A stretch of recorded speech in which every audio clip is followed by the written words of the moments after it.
Hello guys and welcome back to this channel, where today guys I'll be showing you how to use a Glassdoor mobile application.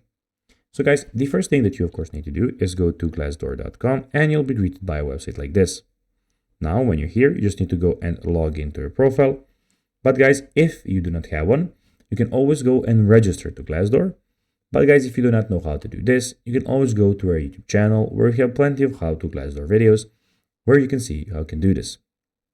Now guys, that we got that out of the way, let's see what we actually have in front of us.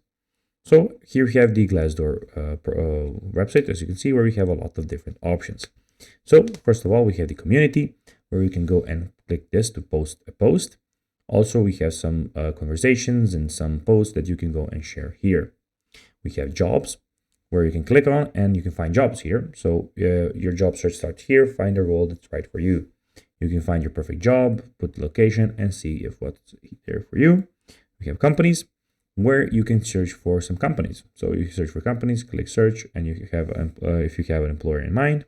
And also we have the salaries, where you can go and see are you paid fairly. So you can find out. So you just need to put your job title, location, and search up that.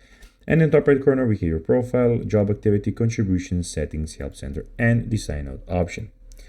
But now guys, let's see how to use a Glassdoor mobile application. Well, it's pretty simple and you just need to go and follow these few steps.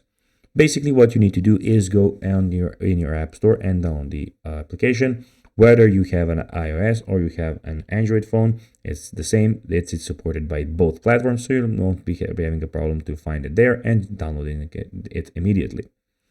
So guys, that is everything for this video. I hope that you found it informative. If you did, don't forget to like this video, share it, subscribe to the channel, put the notifications on, and I'll be seeing you guys in the next video.